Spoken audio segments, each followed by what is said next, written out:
एक समय की बात है। दो शिष्य एक गुरु के पास गए और उन्होंने कहा कि हमें ध्यान का रहस्य जानना है।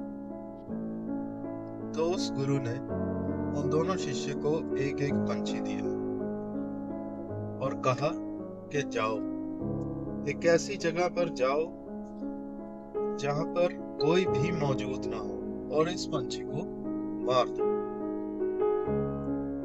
तो जो पहला शिष्य था वो आश्रम के बाहर गया और उसने देखा कि बाहर सड़क पे कोई भी नहीं है, तो उसने उस पंछी को वहीं पे मार दिया और वापस लौट आया।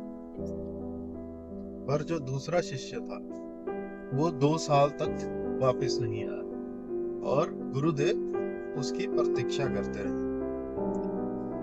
2 साल बाद जब वो वापस आया, वो उस पक्षी को साथ में ले आया और उसने कहा कि मुझे कोई भी ऐसी जगह नहीं मिली जहां पे कोई गवाह ना हो। मैं ऐसी अंधेरी गुफाओं में गया कि जहां पे कोई होता भी तो मुझे देख ना पाता, पर फिर भी मुझे वो देख रहा था।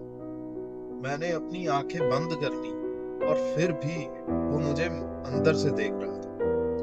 मैंने हर संभव प्रयास किया पर फिर भी वो मुझे देख रहा था, इसलिए मैं इस कार्य में असफल। ये सुनकर गुरुदेव बहुत खुश हुए और उन्होंने कहा कि तुमने ध्यान के असली रहस्य को जान लिया। अगर तुम इस गवाह को लेकर जागरूक हो तो भगवान भी तुम्हारे लिए उपलब्ध है, क्योंकि भगवान हर जगह है। नदियों में, पेड़ों में, पहाड़ों में, इंसानों में और जानवरों में भी। इसी कारणवश हमें हर काम उसको ध्यान में रख के करना चाहिए। धन्यवाद। ये कहानी आपको कैसी लगी कमेंट सेक्शन में ज़रूर बताएं और बने रहें इसी चैनल के साथ कुछ ऐसे ही किस्से और कहानियों के लिए।